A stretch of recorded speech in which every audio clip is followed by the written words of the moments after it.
माड़ी gas petroleum company तरफां मकामी नौजवाननि खे नज़रअंदाज करे धारियनि सूबनि खां माण्हू घुराए नौकरियूं ॾियण ख़िलाफ़ 3 ॾींहनि खां मुख गेट आॾो लॻियल धरणे में जस्कम जे अॻवान डॉक्टर न्याज़ कालाणी पुनल सारियो पिणु शिरकत कई। उन मौक़े ते डॉक्टर न्याज़ कालाणी चयो त ज़िलो घोटकी सनती ज़ून आहे पर मकामी माण्हुनि खे रोज़गार नथो ॾिनो वञे।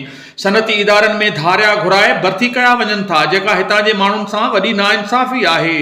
हुननि वधीक चयो त सिंध सूबो वफ़ाक़ खे 75% गैस पैदा करे ॾिए थो पर सिंध जा शहर गैस जी सहूलियत खां महरूम पड़ियल ऐं सिंध जा माण्हू बुख बदहाली जो शिकार आहिनि। हुननि वधीक चयो त जेसिताईं सिंधी माण्हू पाण में मुंज़िम न थींदा एसिताईं असां सां नाइंसाफ़ियूं जारी रहंदियूं। जस्कम शागिर्दनि जी जदोजहद जी मुकम्मल हिमायत करे थी।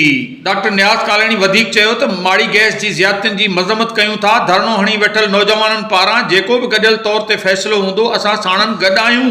डॉक्टर न्याज़ कालाणी माड़ी गैस पेट्रोलियम कंपनी खे चिताव ॾींदे चयो त बिना देर नौजवाननि खे रोज़गार ॾिनो वञे ॿी सूरत में माड़ी गैस कंपनी ख़िलाफ़ लगातार धरणो हयो वेंदो। उन मौक़े ते नसरुल्लाह कलादी अॻवान कमाल महर नज़ीर अहमद शेख हैदर ख़ान शर जावेद दश्ती ऐं ॿिया कारकुन पिणु मौजूद हुआ।